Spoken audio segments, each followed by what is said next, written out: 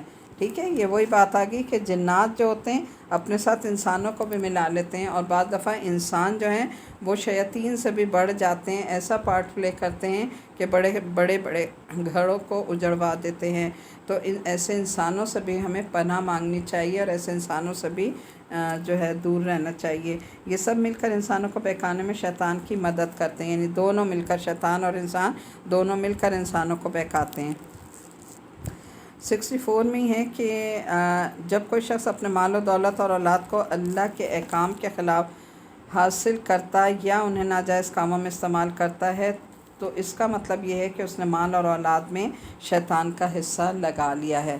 تو دیکھیں یہاں بھی یہ بہت اہم آیت ہے نا کہ اولاد میں وہ کس طرح حصہ ڈالتا ہے مال اور اولاد میں، کہ جو مال اور دولت ہمیں اللہ کے راستے میں لگانی چاہیے وہ ہمیں ایسے ایسے رسم و رواج پہ لگواتا ہے کہ جس سے وہ خوش ہوتا ہے اور اللہ ناراض ہوتا ہے، اور ہمارا جو مال جو ہمیں آخرت کے لیے لگانا چاہیے، اپنے آخرت بنانے کے لیے، وہ مال دنیا کے غلط کاموں میں لگوا دیتا ہے۔ اسی طرح اولادوں کو شروع سے جو ہے اللہ کے راستے پہ چلانا چاہیے، جیسے پیچھے ہم نے پڑھا تھا نا کہ جو حضرت مریم کی جو والدہ تھیں انہوں نے شروع میں ہی ان کی پیدائش سے پہلے ہی ایک منت مانی تھی۔ وہ کیا مانی تھی کہ اللہ میں اس اولاد کو جو میرے پاس آنے والی ہے تیرے حوالے کرتی ہوں شیطان سے بچا کر۔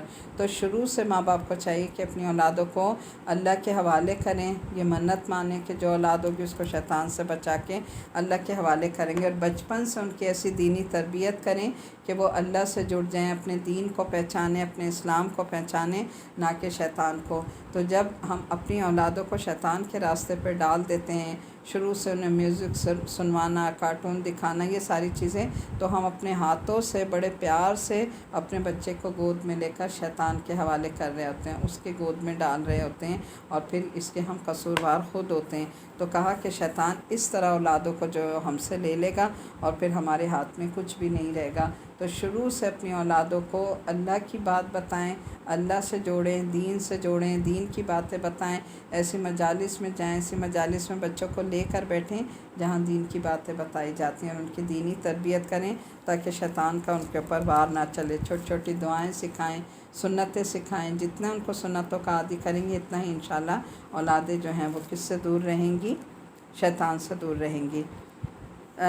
آیت نمبر 66 ہے، تمہارا پروردگار وہ ہے جو تمہارے لیے سمندر میں کشتیاں لے چلتا ہے تاکہ تم اس کا فضل تلاش کرو، یقیناً وہ تمہارے ساتھ بڑی رحمت کا معاملہ کرنے والا ہے۔ اور جب سمندر میں تمہیں کوئی تکلیف پہنچتی ہے تو جن دیوتاؤں کو تم پکارا کرتے ہو وہ سب غائب ہو جاتے ہیں، بس اللہ ہی ہے، اللہ ہی رہ جاتا ہے۔ پھر جب اللہ تمہیں بچا کر خشکی تک پہنچا دیتا ہے تو تم منہ موڑ لیتے ہو، اور انسان بڑا ہی ناشکرا ہے۔ تو کیا تمہیں اس بات کا کوئی ڈر نہیں رہا کہ اللہ تمہیں خشکی ہی کے ایک حصے میں دھنسا دے، یا پھر تم پر پتھر برسانے والی آندھی بھیج دے اور پھر تمہیں اپنا کوئی رکھوالا نہ ملے؟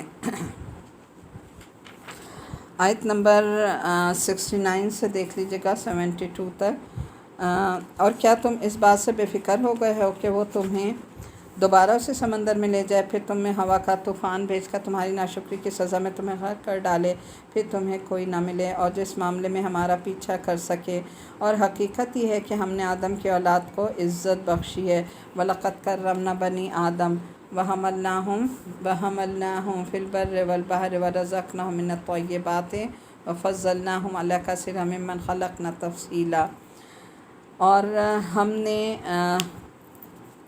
در حقیقت ہم نے آدم کی اولاد کو عزت بخشی ہے اور انہیں خشکی اور سمندر دونوں میں سواریاں مہیا کی ہیں، اور ان کو پاکیزہ چیزوں کا رزق عطا کیا، اور ان کو اپنی بہت سی مخلوقات پر فضیلت عطا کی۔ اس دن کو یاد کرو جب ہم تمام انسانوں کو ان کے اعمال ناموں کے ساتھ بلائیں گے، پھر جنہیں ان کا اعمال نامہ دائیں ہاتھ میں دیا جائے گا تو اپنے اعمال نامہ پڑھیں گے اور ان پر ذرہ برابر بھی ظلم نہیں ہوگا۔ اور جو شخص دنیا میں اندھا بنا رہا وہ آخرت میں بھی اندھا ہے، بلکہ راستے سے اور زیادہ بھٹکا ہوا ہے۔ آیت نمبر آگے دیکھیے 73 سے 76 تک۔ اس میں تو جو بتایا گیا ہے نا کہ ہمارے اعمال نامے جو ہیں وہ جو نیک اعمال کرتے ہوں گے اللہ تعالیٰ ان کے نامہ اعمال کس میں دیں گے؟ دائیں ہاتھ میں دیں گے، اور اس دن وہ اپنی کتاب دیکھ کر کہے گا کہ ہاں یہ کیسی کتاب ہے کہ جس نے ہماری چھوٹی سے چھوٹی بات بھی جو ہے وہ نہیں چھوڑی، یعنی ہر چیز جو ہے اللہ تعالیٰ نے اس اعمال نامے میں ہمارے درج کر دی ہے۔ تو جو نیک لوگ ہوں گے ان کا اعمال نامہ دائیں ہاتھ میں، اور جو بد ہوں گے ان کا بائیں ہاتھ میں دیا جائے گا، جو جہنم میں جائیں گے۔ تو کہا کہ جو شخص دنیا میں اندھا بنا رہا، اندھا بنا کیا ہے کہ اس کے پاس حق آ گیا، کتاب آ گئی، لیکن نہ وہ اس کو کھولتا ہے نہ پڑھتا ہے، اندھوں کی طرح دنیا میں چل رہا ہے، اندھوں کی طرح زندگی گزار رہا ہے۔ تو پھر ظاہر ہے جو اندھے ہیں پھر ان کا ٹھکانہ آخر میں کیا ہوگا؟ انہیں کوئی راستہ کوئی روشنی نہیں ملے گی اور وہ جہنم میں جا کر گر جائیں گے، اندھیری وادیوں میں۔ اس کے بعد کہا کہ آیت نمبر 73 سے 76 تک، اور اے پیغمبر صلی اللہ علیہ وسلم جو وہی ہم نے تمہارے پاس بھیجی ہے، یہ کافر لوگ تمہیں فتنے میں ڈال کر اس سے ہٹانے لگے تھے تاکہ تم اس کے بجائے کوئی اور بات ہمارے نام پر گڑھ کر پیش کرو، اور اس صورت میں تمہیں اپنا گہرا دوست بنا لیتے ہیں۔ اور اگر ہم نے تمہیں ثابت قدم نہ بنایا ہوتا تو تم بھی ان کی طرف کچھ نہ کچھ جھک کے قریب جا پہنچتے، اور اگر ایسا ہو جاتا تو ہم تمہیں دنیا میں بھی دگنی سزا دیتے اور مرنے کے بعد بھی دگنی، پھر تمہارے مقابلے میں کوئی مددگار نہ ملتا۔ اس کے علاوہ یہ لوگ اس فکر میں بھی ہیں کہ اس سرزمین مکہ کے سے تمہارے قدم اکھاڑ دیں تاکہ تمہیں یہاں سے نکال باہر کریں، اور اگر ایسا ہوا تو یہ بھی تمہارے لیے زیادہ دیر یہاں نہیں ٹھہر سکیں گے۔ اب یہاں پر دیکھیں آیت نمبر 75 میں جو ہے وہ ہمیں کیا بتایا جا رہا ہے کہ حضرت صلی اللہ علیہ وسلم نے ہر قسم کے گناہوں سے اللہ تعالیٰ نے انہیں معصوم بنایا تھا، جس کی بنا پر آپ ہر موقع پر ثابت قدم رہے تھے۔ اگرچہ آپ سے کافروں کی بات ماننے کا دور دور احتمال نہیں تھا، لیکن پھر بھی آپ صلی اللہ علیہ وسلم کے لیے بھی فرضی نافرمانی کی صورت میں سزا کا تذکرہ کر کے اللہ نے یہ بات جو ہے واضح کر دی کہ کسی بھی شخص کے اللہ تعالیٰ کی بارگاہ میں مقرب ہونے کا اصل مدار اس کے اعمال پر ہے، اور کوئی شخص چاہے کتنا بھی مقرب ہو اگر گناہ کا ارتکاب کرے گا تو سزا کا مستحق ہوگا، بلکہ مقرب ہونے کی صورت میں اس کا جو اس کی سزا ہے وہ دوہری ہوتی ہے۔ اسی لیے کہا گیا ہے نا کہ جو لوگ علم حاصل کرتے ہیں، قرآن کا علم حاصل کرتے ہیں، ان کا کیا فرض بنتا ہے کہ اس علم کو وہ آگے پہنچائیں، اور اگر وہ اس علم کو آگے نہیں پہنچائیں، وہ اس کو اپنے تک ہی رکھ کر بیٹھ گئے، اس خیر کو وہ دوسروں تک نہیں پہنچا رہے، دوسرے لوگوں کو سیراب نہیں کر رہے، تو پھر ایسے لوگوں کے لیے دوہری سزا ہوگی۔ ایک یہ کہ جو انہوں نے خود نہیں کیا عمل اور دوسرے آگے لوگوں کو نہیں پہنچایا۔ اسی لیے بہت ہی اہم چیز ہے کہ ہم قرآن کو پڑھ کر پہلے خود اچھی طرح پڑھیں، سارا اس کا صحیح علم حاصل کریں اور اس کے بعد دوسروں کو پہنچائیں۔ اور جتنے بھی ہم مقرب بن جائیں پھر بھی انسان کو ہر وقت اللہ سے ڈرتے رہنا چاہیے کہ کہیں ہم سے کوئی ایسی غلطی، کوئی ایسا گناہ سرزد نہ ہو جائے جس کی وجہ سے ہم سزا کے مستحق ہو جائیں۔ اللہ تعالیٰ سے ہر وقت توبہ استغفار بھی ہمیں کرنی چاہیے۔ آگے ہماری ہے آیت نمبر